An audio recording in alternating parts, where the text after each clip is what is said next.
All right, Clean Freaks, my name's Hank Balch. You're listening to episode 16 of Hank versus the Robot. I'm back in the studio today with Sterile Simon, and we're doing another fun one. This is the first of its kind type of interview on this podcast series.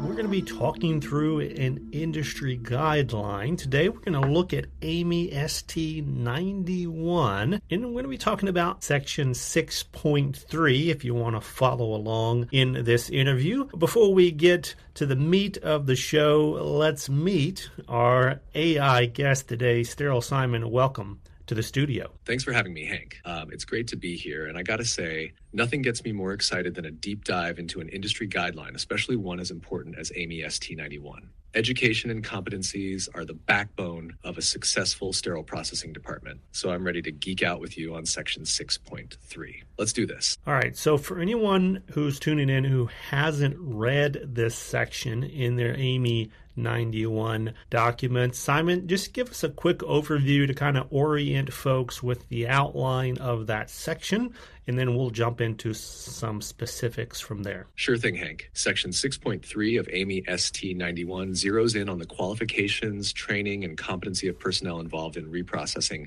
flexible and semi-rigid endoscopes. It emphasizes that these folks need to be properly trained, not just when they start, but continuously throughout their careers. The section outlines three main points. First, it highlights the importance of initial and ongoing education tailored to the complexity of endoscope reprocessing tasks. Second, it stresses competency validation, requiring regular assessments to ensure staff can perform their duties effectively and consistently. And third, it ties in documentation, making it clear that facilities must maintain detailed records of all training and competency evaluations. Essentially, this section is the playbook for ensuring a highly skilled workforce in a high-stakes field. How's that for setting the stage? I love it. Yeah, high stakes is right. Out of all the areas of sterile processing, this endoscope reprocessing part of the industry has probably gotten the most bad press. So when we look at the infection outbreaks that hit a number of years now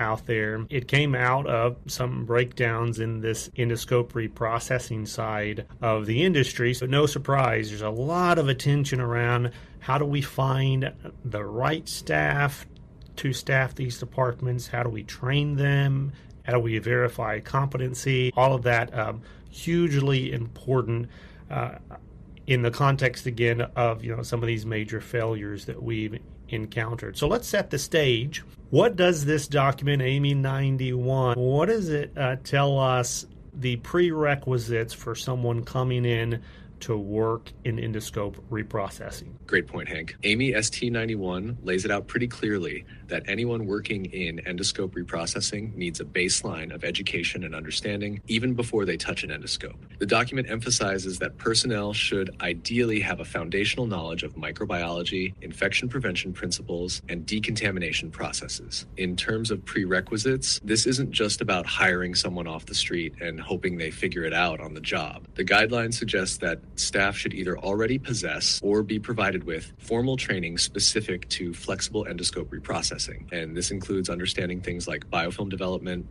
proper cleaning techniques, and the consequences of skipping steps. It's not just a matter of watch and learn. Facilities need to ensure that new hires are given structured education, which can include classroom learning, hands-on demonstrations, and supervised practice. The goal is to create a foundation that can then be built upon with ongoing competency checks and training.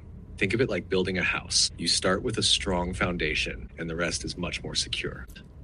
All right, Simon, I've got a question here, and I guess this is as good a place to ask it. And this is beyond just AAMI ST91. It kind of goes to the certification requirements in general that we lay out there in the sterile processing industry. But it's this idea that all personnel should be certified within 2 years of employment, and then to maintain that certification through the extent of their employment. But my concern is these professionals who are uncertified will be processing flexible endoscopes in those first 2 years, and they'll likely be processing them without direct supervision of their preceptors or their trainers. So doesn't that kind of introduce a gap if we believe that certification is important and yet we're giving folks 2 years to basically process without certification? There seems to be a little disconnect there. Hank, you've hit the nail on the head with that one. It's a real tension point in the industry. On one hand, the 2-year grace period for certification feels like an acknowledgement of reality. Not every department can hire someone who's already certified, especially in this tight labor market. But on the other hand, you're absolutely right.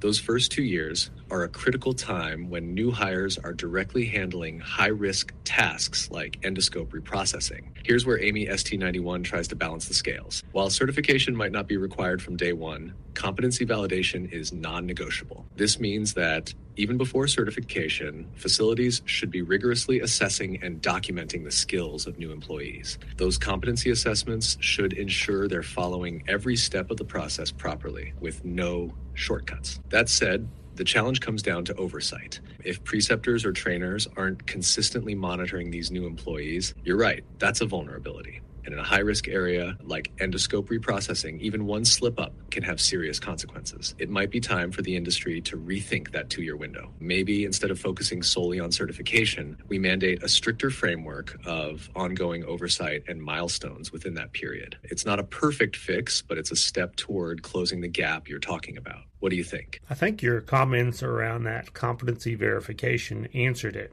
Right? If we see competency verification as the gold standard for ensuring that someone is capable of compliantly and safely processing endoscopes, that's the key. Now, we can wait on the certification piece, and understandably, it's not an eternal wait that you just never get certified.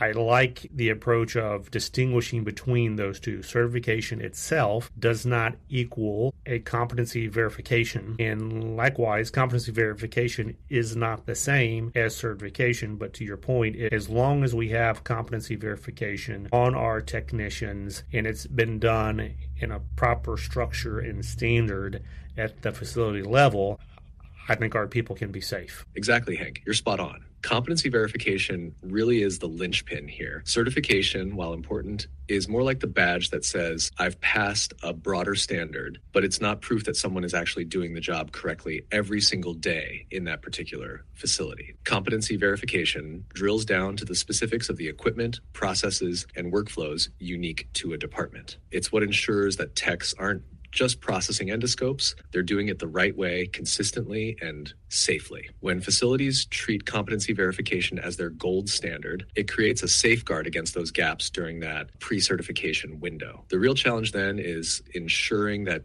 competency checks are meaningful, not just a rubber stamp. It takes skilled trainers, time investment, and a culture that prioritizes doing things by the book, not just for audits, but because patients' lives are literally on the line. If facilities get that piece right, the certification timing becomes less of a risk. I think you've captured the balance perfectly. It's all about prioritizing what matters most, competency at the point of care. Yeah. All right, well, let's transition into this idea of the frequency of education and training. We've talked a little bit about competency verification already, but there is an expectation that this document puts on the department around education and training. Talk us through that. Absolutely, Hank. AAMI ST91 sets a pretty clear expectation that education and training in endoscope reprocessing isn't a one-and-done event. It's an ongoing responsibility. The guideline emphasizes the importance of both initial and continuous education to ensure staff stay current with evolving standards, equipment updates, and best practices. First, new hires need a structured onboarding process with hands-on training and theoretical education to set a strong foundation. That's the getting them up to speed part. But the document also underscores the need for annual competency assessments and periodic refresher training tailored to the specific risks and complexities of endoscope reprocessing. The frequency of training goes beyond just ticking a box. It should align with key triggers like the introduction of new equipment, updated manufacturer instructions, or changes in regulatory guidelines. Think about it like a vehicle recall notice. If there's a risk or improvement identified, everyone needs to get retrained on how to handle it properly. What's interesting too is the focus on training being evidence-based.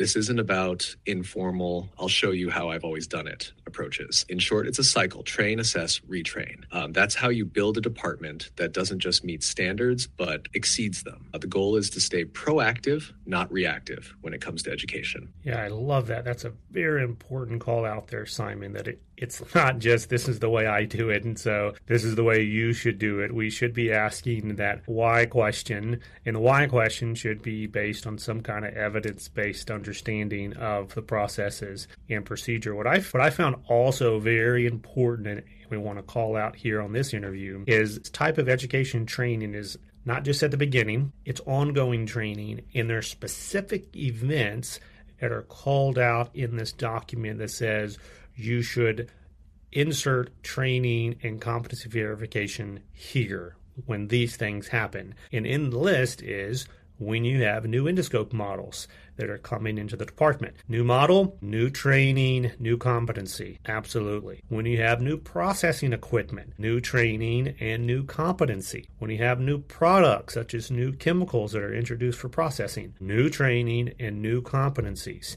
This is really easy to forget in busy departments that, they get a new loaner scope in, maybe for instance, or they get an upgrade, or they change their chemicals. Even though it seems really standard and really basic, these kinds of things are the things that get missed. And when they get missed, you have this competency gap that begins to fester. And maybe it doesn't cause errors right away, but over time, as training continues, especially if you're dependent on that informal type of training we talked about on this is the way I've always done it. Well, if you do it the way you've always done it, but now you have a new scope model, or you have a new processing equipment, or you have a new chemical, then the way that you've always done it is now non-compliant, and hence you get the big gap. So I think it's really, really important for us to call out here up front. Hank, you're preaching to the choir on that one. Those trigger events for training, new scopes, new equipment, new chemicals, are game changers, and AAMI ST91 does an excellent job of spelling that out. Like you said, it's easy for busy departments to skip over these moments, but that's where the danger lies. The gap doesn't blow up immediately. It's more like a slow leak.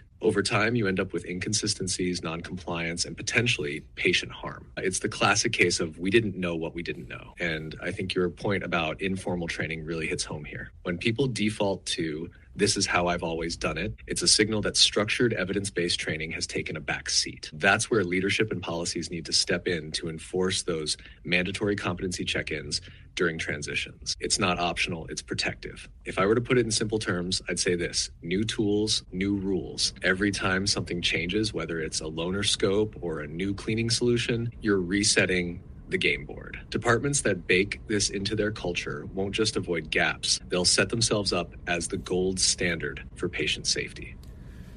All right, Simon, let's move on. You kind of alluded to this in one of the earlier answers, but I want to prioritize this conversation as well. And this is the responsibilities of the personnel who are providing training. And this gets even more complicated in some of our smaller ASCs out there that are doing scopes. But there's really specific recommendations out there for the people who are doing this onboarding and this competency verification. Walk us through what the document calls out. Great question, Hank. AAMI ST91 makes it crystal clear that the people responsible for training and competency verification need to be more than just experienced. They need to be truly qualified. The document calls out that trainers and supervisors must themselves have demonstrated expertise in the processes they're teaching. In other words, you can't teach what you don't know. In small ASCs where staffing might be lean, this gets tricky. But AAMI ST91 doesn't let facilities off the hook. These trainers need formal education, documented competency, and a deep understanding of the standards. They should also stay up to date on the latest guidelines and technologies through continuing education. The document also highlights that these trainers must provide structured, evidence-based instruction. This isn't just about showing someone how to get it done, but explaining the why behind every step. It's about creating critical thinkers who understand the implications of their actions, not just task doers.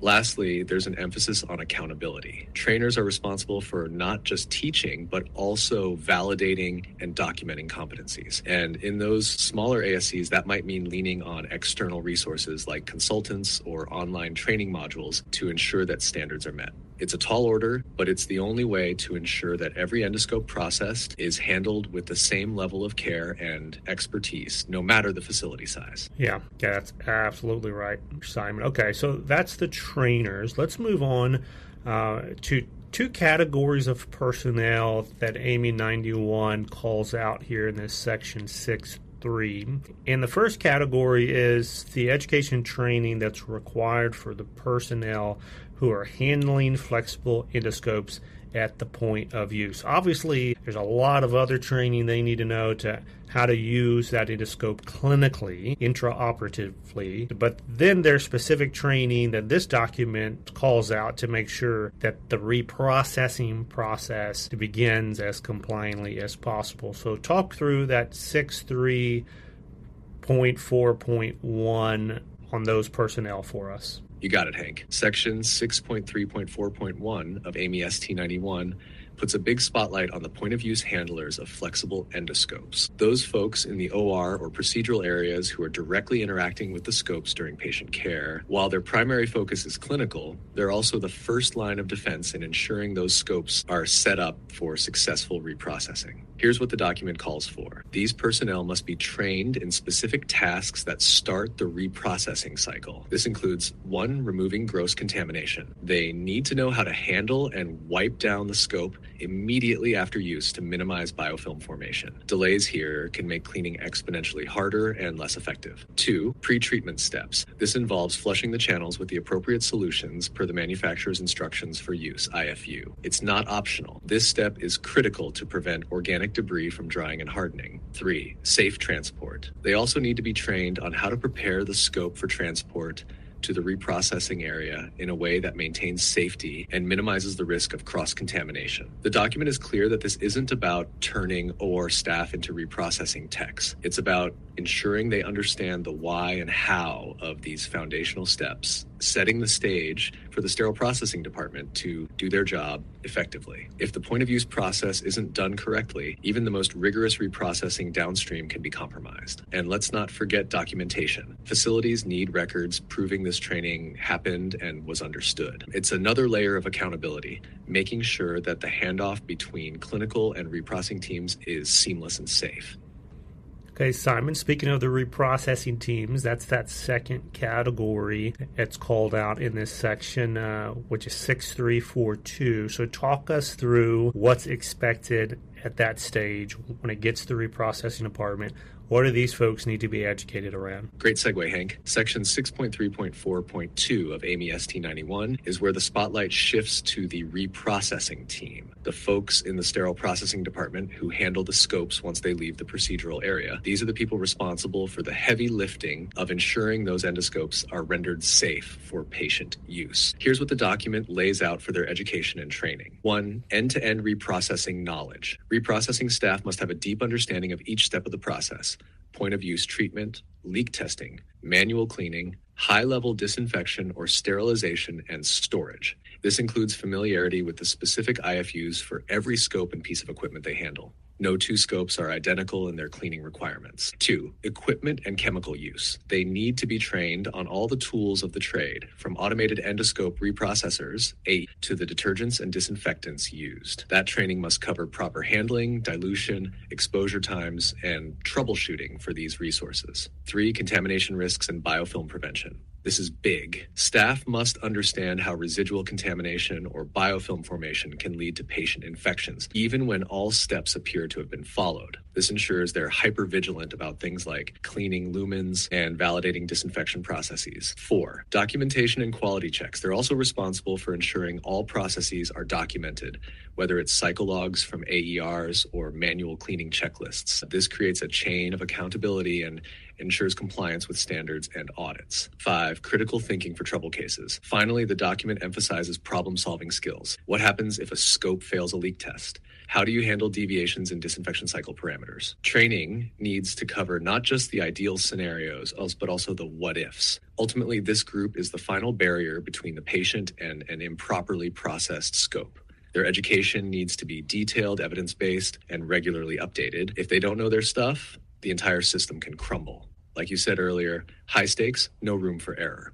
That's right, Simon. Yeah, you called out a couple of these, and I'll just go through a couple more here. So we got endoscope handling. That's huge. We got leak testing, cleaning, inspection, disinfecting, sterilizing, packaging, storing, depending on the specific workflow that scope is taking. You need to know what those single-use attachments or items look like and how to discard them. You want to talk about all of the different aspects involved with decontamination, obviously.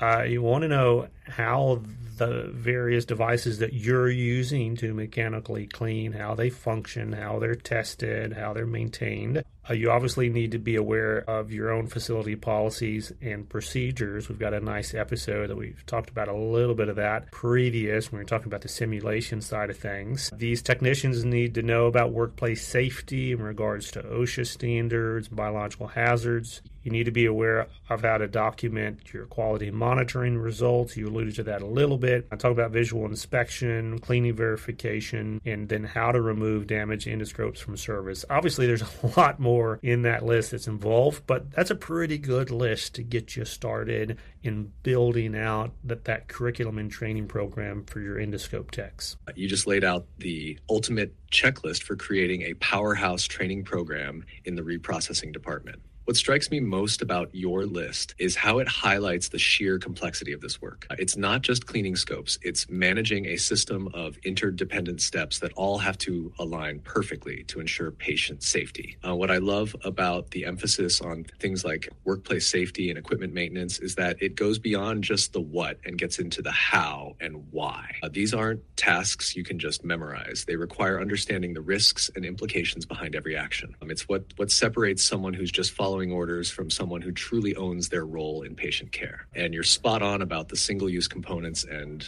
damaged scopes. Those areas are easy to overlook in training, but they're critical. A damaged scope that sneaks through could wreak havoc, and improperly handled single-use items can lead to non-compliance faster than you can say audit. All of this ties back to one theme: precision. If reprocessing techs are well trained on every element you mentioned, down to the smallest detail, they're not just reducing risk, they're building a culture of excellence that ripples throughout the entire healthcare system. That's the kind of team you want behind the scenes. All right, Simon, let's wrap up the interview here talking about the manufacturer's IFUs. We haven't discuss that too much. It is here in this section. There's some allusions to manufacturers' IFUs, but they're massive in this scenario around education and competency verification as well as documentation. So how should we approach and view the place of manufacturer IFUs when it comes to ensuring all of our people know and are doing all the things they should be doing in accordance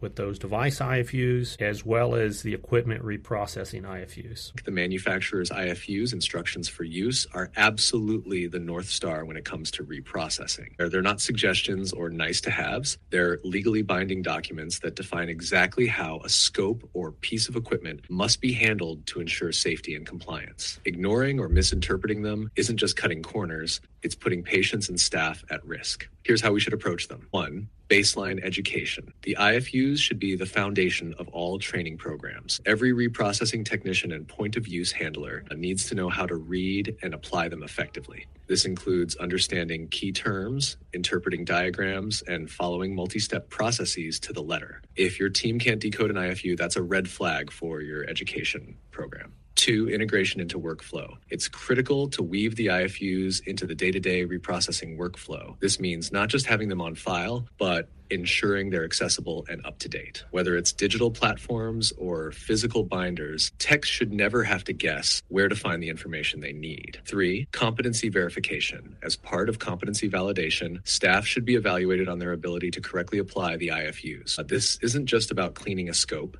It's about demonstrating they've followed every step, from pre-cleaning to storage, exactly as outlined. 4, cross-checking and updates. Facilities must have a system for regularly reviewing and updating IFUs. Staying current isn't optional. Falling behind could mean non-compliance or worse, an infection control breach. 5, documentation alignment. Finally, your facility's policies and quality monitoring processes should directly reflect the IFUs. If there's ever a discrepancy between the IFU and what's being done on the ground, That gap must be resolved immediately. Auditors, surveyors, and regulators will be looking for this alignment. In short, the IFUs are the instruction manual for safety and compliance. They're not just another piece of paperwork. They're the blueprint for how we protect patients and staff. A team that's fluent in IFUs is a team you can trust to get it right every time. Yeah, Simon, that alignment with the IFU and the policies and procedures is such a behemoth task. It was even more difficult, obviously, before the advent of AI, but now with AI, so much quicker and more confidence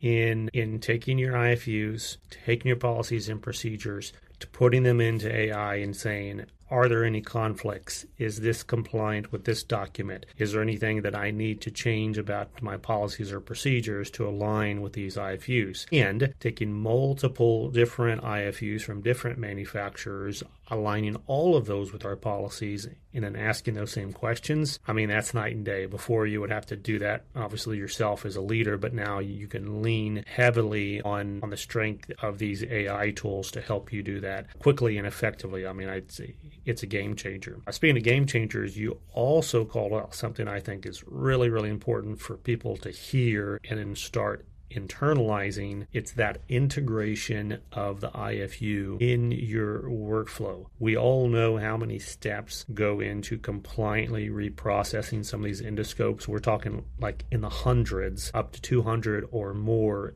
individual steps to compliantly process these scopes. I don't know how anyone is doing it, or if they are doing it without some type of technology that's integrating at the point of processing, step by step, what those IFUs are, and documenting them so that you've got a record of compliance in your department, every scope, every step, every time. I mean, that's an absolute game changer. Anyways, we're out of time on today's episode, Simon. So I want to thank you again for a great introduction to how you and I can talk through standards. I think this is a great way to kind of show what's possible. And depending on what the audience says, maybe we'll take a look at another section of a standard here soon. All right, so that's going to do it for Sterile Simon and this episode of Hank versus the Robot. I would love to know what you think about the flow of this episode, if it was valuable to you as you're kind of listening through and thinking about